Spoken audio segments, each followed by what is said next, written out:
Welcome to the Great Detectives Old Time Radio. From Boise, Idaho, this is your host, Adam Graham. Got a comment? Email it to me, box13@greatdetectives.net. Cast your vote for the show on Podcast Alley, podcastalley.greatdetectives.net.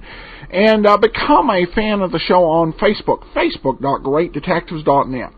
Well, I'd mentioned to you yesterday, and I mentioned to on the Facebook group long time before, that Jackson Gillis, a writer who wrote for Jeff Regan and who also wrote for Let George Do It, is actually still alive, living in Moscow, Idaho, as far as we know. He retired in the 1990s to Moscow, which is about 100 and some miles. So I went ahead, I found out he was alive, so I sent him a letter. I've not heard much of his work on this show, but I have on the Let George Do It set we got from Radio Archives. Most of those shows were written by Jackson Gillis. Gillis, after radio, he did Jeff Regan, and those of you who listen to the Old Time Dragnet show, you got to hear a script he wrote. He also did Let George Do It, and you got to hear that the Christmas episode was one of his that he co-wrote with David Victor. And he had a very long career, stretching from the 1950s on television all the way to the 90s. Last thing he actually wrote was an episode of Columbo, A Bird in the Hand, and he wrote a total of 11 episodes. Wrote for a wide variety of different shows: Murder, She Wrote, Knight Rider, Wonder Woman, Starsky and Hutch, Barnaby Jones, Mission Impossible, O'Hara U.S. Treasury, Hawaii Five-0, Bonanza, Wild Wild West, Lost in Space, Tarzan, The Girl from U.N.C.L.E., The Man from U.N.C.L.E., The Fugitive, a lot of episodes of Perry Mason. Lassie also wrote a Hardy Boys serial for Disney, a few episodes of Zorro, Adventures of Spin and Marty, incredible amount of writing. A lot of others, too, that were where he was credited as a story consultant, associate producer.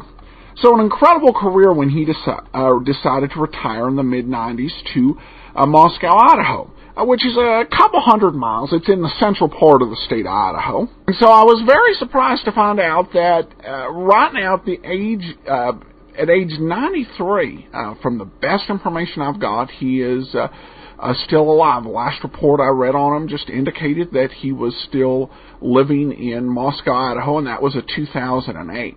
Several comments over there. Jocelyn, several people were enthused about that. Adam, seriously? That is awesome. Can I come too? Please. Lizzie said, amazing. I agree with Jocelyn. I want to visit with this nifty writer too. And that would be really neat from Amanda, any way of getting an interview, perhaps. Well, these are great thoughts, and I've actually had most of them. But I basically just sent a brief, couple paragraph introductory letter to Mr. Gillis after doing some significant search to find his Moscow address. If there's any further interest, he'll follow up, and I'll be sure to let you know. At 93, you got to respect you, and not a whole lot of information on his status. Things can happen to your health, or you can just really, really be wanting privacy. But I'm sure if anything had happened to him, it would have been in the news in Moscow. So I found that it was kind of interesting to find out that someone who wrote some of these shows we listen to is still alive and, as far as we know, well in Moscow. So we'll see if we hear back with any other interest. All right, well, we kind of went long in this segment. We'll talk a little bit more when we get back. I do want to briefly remind you, if you have any needs for web hosting or domains, remember to go to hosting.greatdetectives.net. Go to greatdetectives.net. Click on the One-on-One banner. One-on-One, world's #1 web host now with 9 million members. Just remember to go to hosting.greatdetectives.net. All right, well, we're going to get into today's episode of Jeff Regan. This one is The House by the Sea. We'll listen and then we'll come back. My name's Jeff Regan. I get 10 a day in expenses from a detective bureau run by a guy named Lyon. Anthony J. Lyon. They call me the Lion's Eye.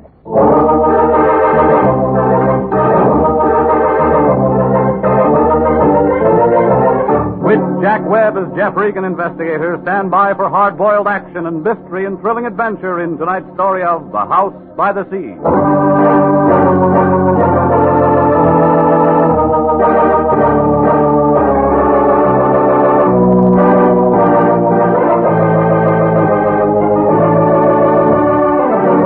Well, this is the way it started. I walked in the office about 11 o'clock that morning. It was a nice, warm day, and I didn't have much on my mind. That's the trouble with nice days. You take a couple of easy breaths, open somebody's door, and it's just like peeling a wrapper off an atomic bomb. The Lion was in his den, sitting behind his desk. You couldn't tell where he left off, and the desk began. He was talking to a girl with a flock of black hair. She was the kind you see driving a Cadillac convertible down Sunset Boulevard on hot Sunday afternoons. No wonder the Lion's cigar was out. It was wet on both ends. Well, come in, Regan, come in. I was just about to call you, but now that you're here, it makes things simpler. Miss Carmen, this is Mr. Regan. How do you do, Mr. Regan? Mr. Lyon tells me you're just the man I want. He said the same thing to a mortician last week. He is the man I want, Mr. Lyon. Well, that's fine, Miss Carmen. I knew you'd be pleased. I'm very proud of Jeffrey. As long as I'm in the cast, how about a look at the script, huh? Miss Carmen is associated with the famous psychic consultant, Prince Carew. I help the prince look into people's minds. Well, that ought to be real fun if all your customers are under 6. You don't believe in thought transference, Mr. Regan. Do you? I said I help the prince. Prince Carew sent Miss Carmen to retain an operator, Jeffrey. It's a very delicate matter, and I'm placing the entire case in your hands. Why didn't he come himself? Do you disapprove of me? I just want to know what's what. Well, Prince Carew never appears in public. He prefers to spend his time in meditation and thought. Yeah. I handle all of his outside contacts.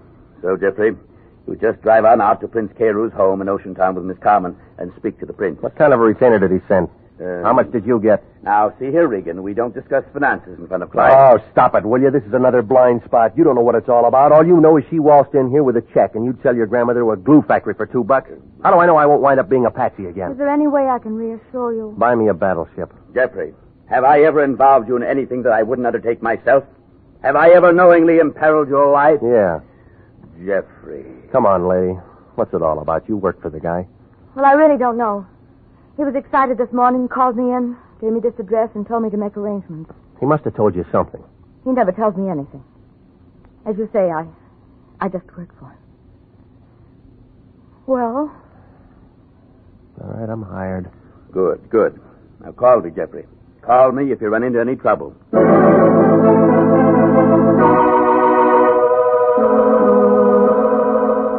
Well, I asked her how about lunch.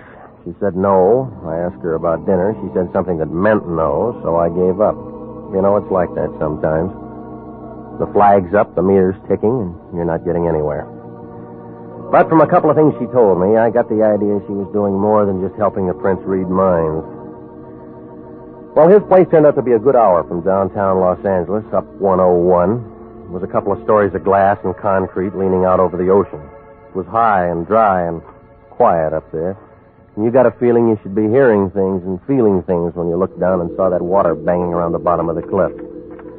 She unlocked the door, and a guy in a white turban and some pants that looked like oversized diapers and a pair of tennis shoes was standing there.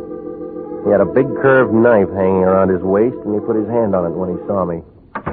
Right this way, Mr. Regan. Who's he, the butcher? Oh, that's Telly. He works for the prince. Manservant. He's from India. I'll bet the Indians were glad to get rid of him. Telly's harmless, tongueless, and he doesn't care. I like you, Mr. Regan. Come in, come in. Thelma, my dear, you've returned with spoils. Welcome, sir, welcome. Mr. Regan, this is Prince Carew. Regan, the Lion's Eye. I've heard of you, Mr. Regan. I'm honored. Sit down. That'll be all, Thelma. Charming girl. She handle all your outside contacts? Most efficiently. Except, of course, for matters that I must handle personally. What kind of matters? I'm in trouble, Mr. Regan, and I beg your assistance. Well, it's all paid for. Correct. But there's a personal bonus in this for you. Why? Because, sir, I want you to save my life.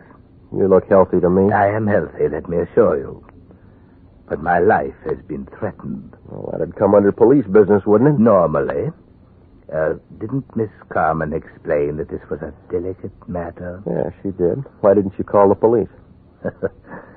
I'm hardly in a position to ask the police for assistance, Mr. Regan.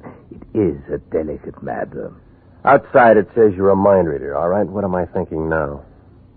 That I'm a charlatan, a faker, and that I'm trying to hide something from you. That gets you the cigar. It's been a very lucrative arrangement for the most part and very satisfactory.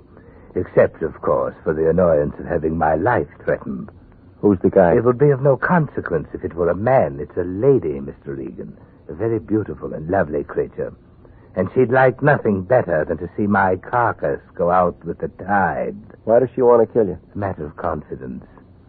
Suffice it to say that she is thoroughly capable of doing just that.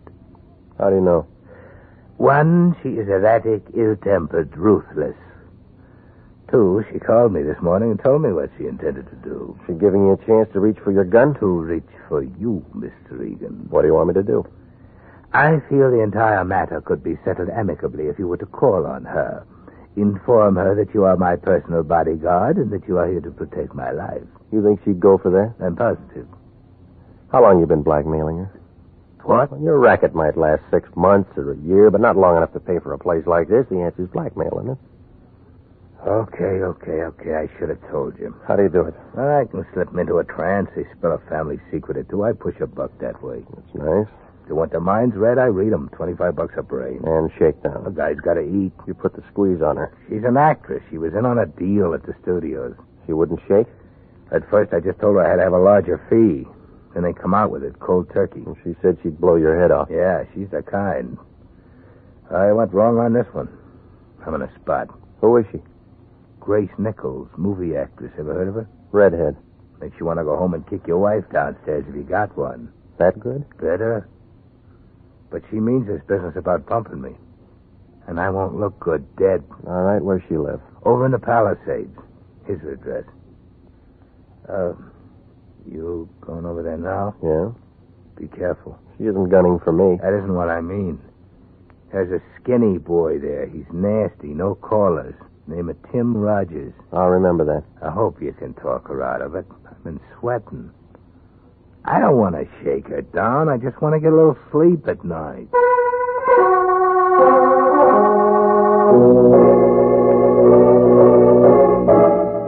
I left him sitting there, scratching his bald head under his turban. He looked about as happy as a guy who just ate a Vaseline sandwich. Well, Grace's place was too big for a marble game and too small for football. I think I remember reading something about how she got it from her third husband. There was a big wire fence all around it and a sign every 15 or 20 feet telling you not to trespass. So I parked my car outside the driveway and walked up to the front door. A guy in a chauffeur's uniform was standing there. He looked like a razor blade with arms. He gave me the fisheye and blew smoke in my face and kind of nudged me with his shoulder. Move on, Pilgrim. No handouts here. I came to see Grace Nichols. Yeah. I got business with her. Yeah. So tell her I'm here. Blow. You always like this, or did you miss lunch today? I don't know who you are, Pilgrim, but I don't like you. Beat it. I know you. There's something about a guy in a lineup. Yeah? He memorizes real easy. Copper. Investigator. Private or city, I don't care. You all smell the same. This isn't hunting season. You always carry a .38? Does it show? Maybe you got a broken rib. A real funny guy. I met all kinds of funny guys. Tripped. I said I wanted to see her. And I said she wasn't in. All right, I'll tell you once more. I got business with her. So do a couple of hundred other guys. Watchdog? Now you're getting smart. You weren't. What kind of a crack is that? I want to see her, I'm going to see her. Trick I learned a long time ago. Shoot a guy in the knee and he'll never walk straight again. You ever done it? Oh, yes. That's how I learned. That's one I learned, baby. Well, I might have to get a new chauffeur. You looking for a job? I already got one, lady. Timmy's going to be awfully upset when he finds out what happened to him. When someone works for me, they have to be perfect. Want his job? He wouldn't let me in. I'll let you in. You, do that kind of thing often? When I have to. I suppose you have a name. It's Regan. I'm a private investigator. All right, Mr. Regan, you've earned a perfectly good chauffeur and bodyguard, and you're in my house. What have we got to talk about? A guy named Carew. The prince? Must we talk about him? He thinks you're dangerous stuff. So do a lot of people. Tell me, Mr. Regan, what do you think? About what? Me. Right now or when I'm a couple of feet away? Right now. Look, remember, I just got here. I know. You must have a first name. What is it? Jeff. Oh, Jeff, we'll get along. It's in the cards. Pretty fast deal. I like it this way. Fast. Might be a bum deck. Never mind. Deal.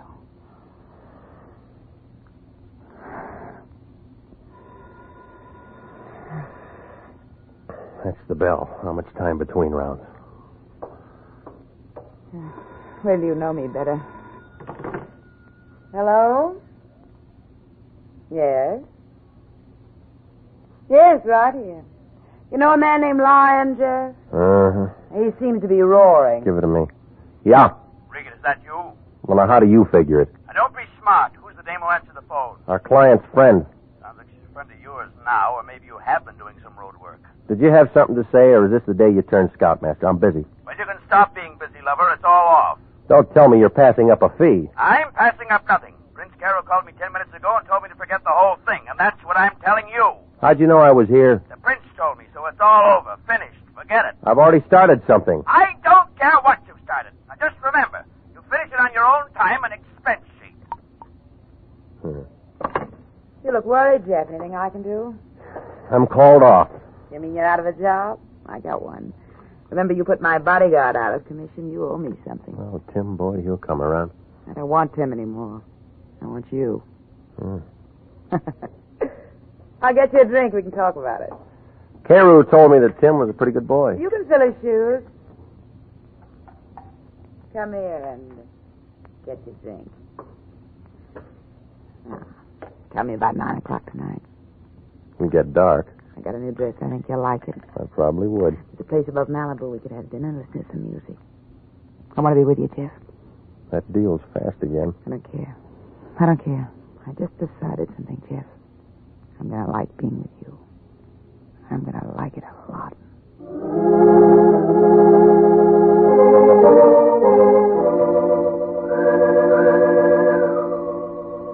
Well, she didn't want me to go, but I was thinking about the prince and the way everything looked. I told her I'd see her that night. I was just climbing into my car when Tim Rogers, her ex-number 1 boy, stepped out from the gate. I waited for him to walk over. Pretty good with your women, Regan. You look lonely, Timmy. Somebody stole your popsicle? Bum joke, Regan. I've been waiting to talk to you. You were so quiet in the house I didn't want to make any noise. Any better here? You came out champ this afternoon. But you won't even make the prelims next time. You got something to say? Stay away from her. You're shaking. You need a drink. Stay away from her, Regan. I've been with her too long. Known her too long to take the bounce from a 2-bit gun heel. Goodbye. I'm not finished yet. That's your version. Now get your foot off that running board, punk, or I'll take it with me.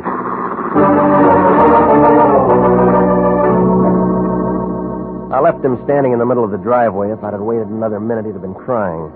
I stopped off and had some barbecued ribs at a drive-in out on Sunset. It was just getting dark when I got to my place. I had company. It was Velma Carmen, Prince Carew's right-hand man. She was sitting on the edge of my sofa. Her back was as stiff as a filing cabinet, and there was a little ring of white around her lip. She looked like she'd just been measured for a coffin. There was a .25 automatic sitting in her lap. I've been waiting for you, Mr. Regan. I asked the janitor to let me in. Yeah? He was very nice about it. I told him I was associated with one of your clients. Yes, I told him I was associated with one of your clients. Did you know that Prince Carew was my husband? Since when? Oh, a long time now, a long time. Not many people know that. Is that what you came here to tell me? No. I came to tell you that you don't have to worry anymore. None of us have to worry anymore. You mean you're calling me off the case? That's it. That's exactly it. I'm calling you off the case. Well, I've already been called off. My office phoned me when I was over at her house. Grace Nichols? Yeah. Then it was about her? Yeah. Well, then, we don't have to worry anymore, do we? No. She's very pretty, isn't she? I've seen her many times. I think she's quite pretty. I could hardly blame the prince. I could hardly blame him at all. What are you getting at? Of course, all the others were pretty, too. Where'd you get that gun? This? I bought it for $30. Let me see it, huh? Oh, yes. I brought it here so I could show it to you. I paid $30 for it. I paid $30. I'd imagine the air would be cleaner in there, don't you? What are you talking about? I mean, it's really very humane, they tell me. It's just like sitting down and never waking up. I read all about it. You just walk in and sit down, and if you don't try to hold your breath,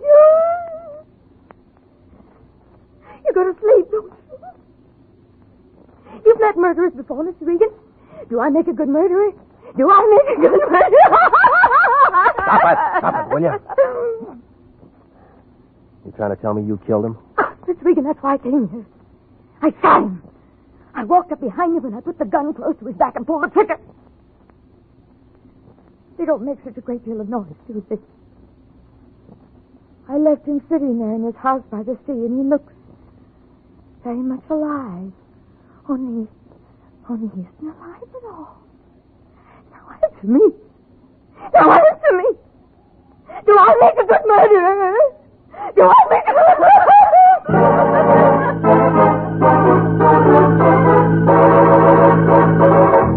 You are listening to the story of The House by the Sea, tonight's adventure with Jeff Regan, investigator.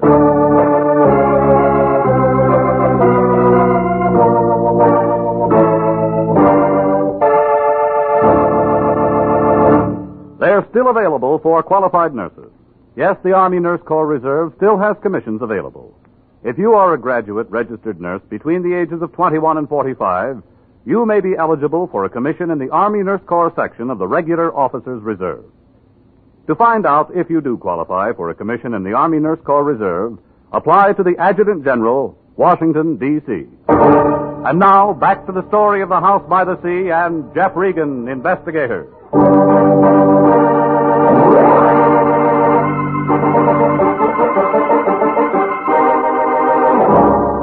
Well, after she got through, she settled down to a slow, even kind of a giggle that started somewhere around her shoelaces and didn't get past her knees.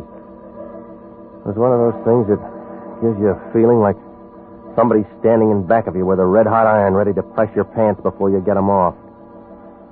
Now, she wasn't going to do any more talking, so I went downstairs and brought back a doctor friend of mine named Sammy Wing.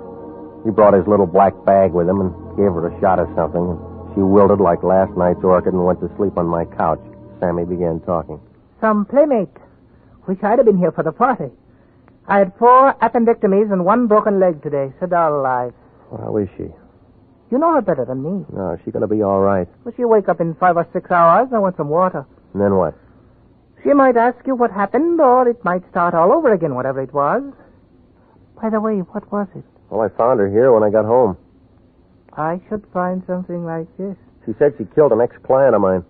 Oh, maybe I'm lucky at that. What does all the past tense mean? I was called off the case. Oh, nice. It's all clean, no clients to protect.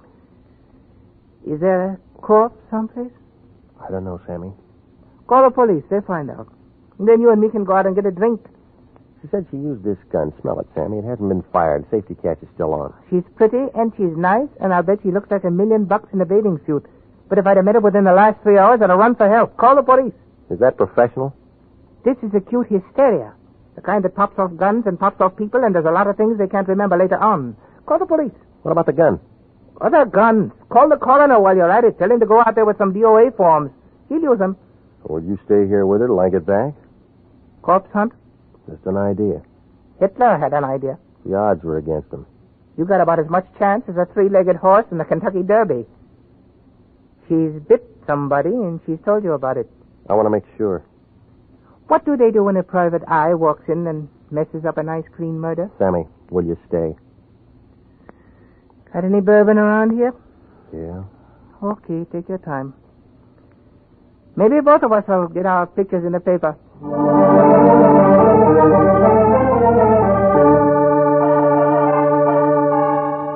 I left him with a kind of a soft smile on his face, like he had some inside information on Tuesday's winner at Del Mar. Well, it was 9:30 by the time I got there, and it was dark enough to give a ghost a creep. It was different, too. Maybe it was the fog. I used that ring of keys I'd taken from her purse. It smelled dry and funny inside, and it was real quiet, like somebody was waiting for the world to fall apart. I clicked on my flashlight, and I walked down the long hall to his office. He was there, just like she said. There were 3 holes in the front of his shirt, but it wasn't the laundry's fault. I spotted the .38 on the floor by his hand. I broke it, and 3 cartridges came out. It was the right gun for the job. He was pretty messed up. While I was standing there trying to figure Velma Carmen's story, the lights came on. A fat man wearing a sheriff's star was standing by the switch. There was a taller man in a brown overcoat next to him. They both looked like they'd just finished dinner. Scavenger hunt, son? You don't talk, Charlie. Ain't much for him to say, is there, Cap? Guess not. Well, son? Well, it looks like you're going to be calling me names. What do you like best? Killer, murderer, or slayer? The papers use slayer a lot. I don't like any of them. Kind of breezy for a hot boy, ain't you? Mind giving me a name? It's Regan. I'm a private detective. It's Regan.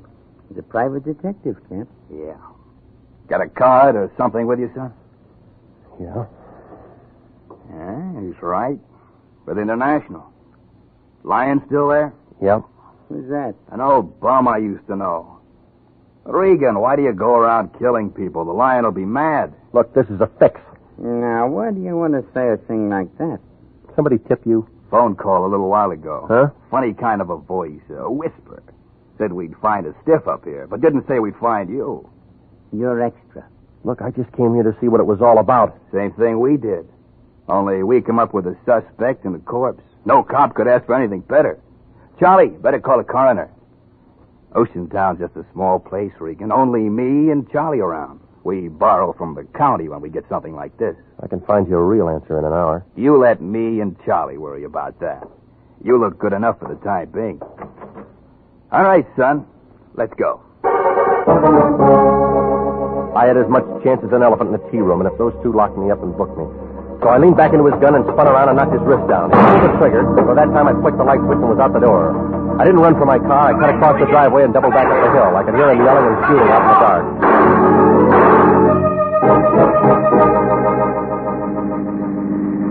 I hailed a cab about 5 blocks away, and he took me to the place above Malibu. I found her in the booth with a piano player. She was wearing one of those black strapless things, and it was worrying a couple of bald-headed guys sitting at the bar. You're late, Jeff. We said 9 o'clock. I had 3 drinks all alone. You want me to get mad, or are you going to catch up? How long you been here? You sound like you're out of the mood. I thought we were going to look at the stars together. How long you been here? It's 9 o'clock. What's the matter? I've been working tonight. Well, it's after hours now. Tell me how you like my new dress. It's the right color with the wrong cut for a funeral. I haven't read the obituaries today. It'll be in tomorrow's paper, only it'll make the front page. Have a drink? Let's wait for tomorrow. Your friend was killed tonight. What friend? Carew. He was no friend of mine. I told you that. So did he. Car smash up, or did he fall off his house? 38. We didn't talk about him this afternoon. Let's not start now. Look, 2 cops in Oceantown are kind of crowding me. They think I'm going to take a good picture. Is that why you're late? It's a murder rap, lady. We should have had dinner together. They'll be knocking down your door in the morning. Why, darling? Because you threatened to kill him, because he hired me to call you off. Oh, wait a moment, Jeff. We've been having fun up to now. Who told you that? Why do you think he sent me over today to sell magazines? I never found out you were called off. I suppose he hired you to scare me. Jeff, we're old friends now. I can tell you a family secret. I know about him blackmailing you, and that puts you ahead of me for the cops. Did you do it? I don't know. Did you? What he told you don't sound right. What does sound right? I went to him one day and put him in a trance, only I used scotch. Found out what he was doing and how I was doing it, so I turned the tables. It was good, clean fun, but expensive for him. You've been draining him? I thought that's why you came today. That's why I had Timmy around. Now, some of this is beginning to make change. If he was your meal ticket, then you got an alibi. I don't feel like stars anymore, Jeff. Let's go over to my place and talk.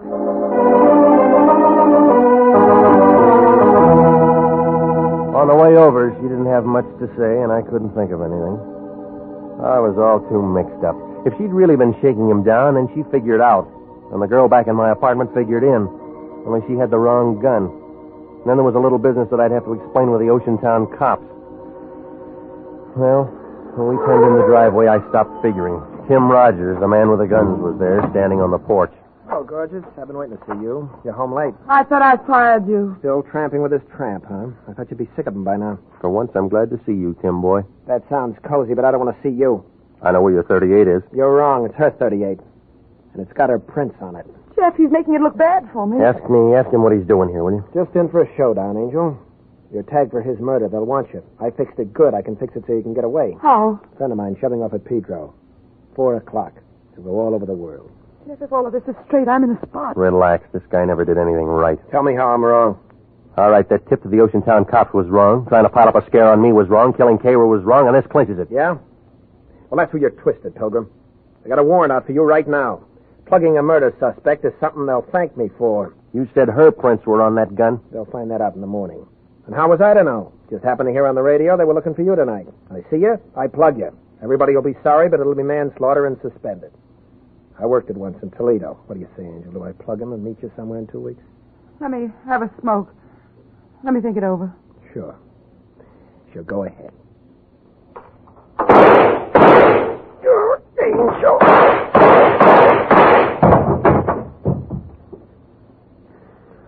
Well, the gun's empty now. I carried this for 3 years. I never used it. He deserved to die, didn't he? Didn't he, Regan, didn't he? I don't know, lady. You knew him better.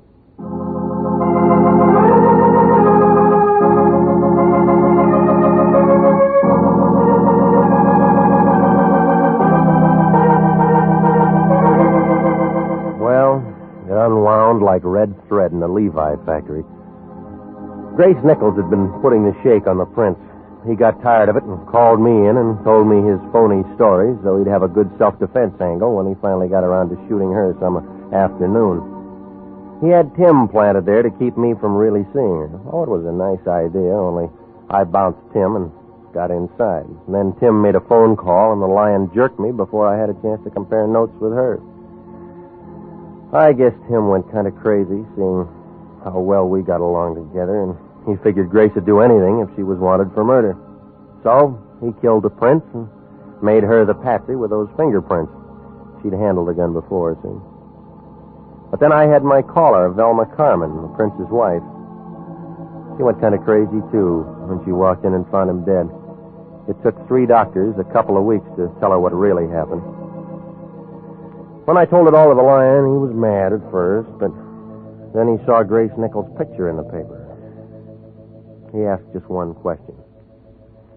What was I doing at Grace's place all afternoon? I didn't even bother to answer him.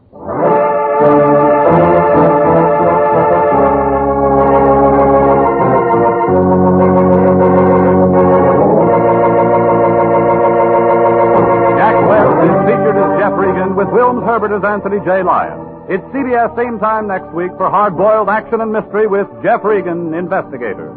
Written by E. Jack Newman, produced by Sterling Tracy. The role of Grace Nichols was played by Betty Lou Gerson, David Ellis was Tim Rogers, Lorene Tuttle was Velma Carmen, and Marvin Miller was Prince Carew. 29,000 nurses are needed to join the new Army Nurse Corps Officers Reserve. 4,000 of them, if they wish, may choose active duty. All nurses who receive reserve commissions will benefit from the opportunity for specialized training offered to them by the Army. The educational opportunities offered the nurse by the Army Medical Department will be of great advantage to her in her work. Don't wait. If you're a registered graduate nurse between the ages of 21 and 45, drop a card now for complete information to the Adjutant General, Washington, D.C.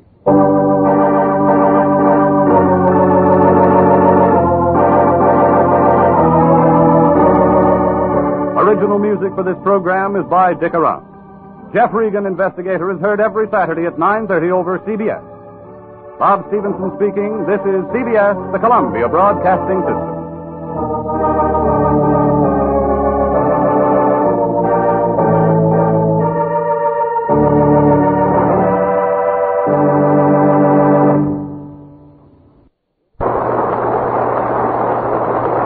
Remember, friends, during the week when you ask for Avalon cigarettes, don't forget your change. Oh, why not always travel on with Avalon?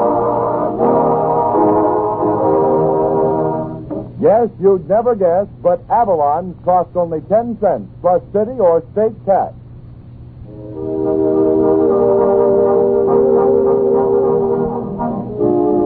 Ladies and gentlemen, Red Skelton will appear at the Chicago Theater starting next Friday, along with John Bowles and Basil Pitt. And Red will be back with us next Saturday evening at the same time when the Brown and Williamson Tobacco Corporation will again present Avalon Time. Del King speaking. Good night.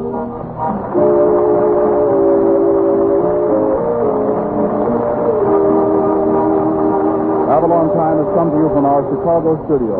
An apple for the teacher is from the production of Star Maker.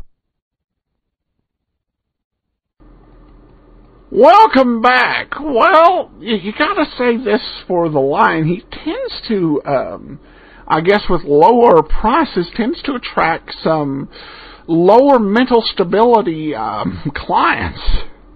But Regan, it's somewhat ironic. Regan gets the girl after he finds out she's a blackmailer.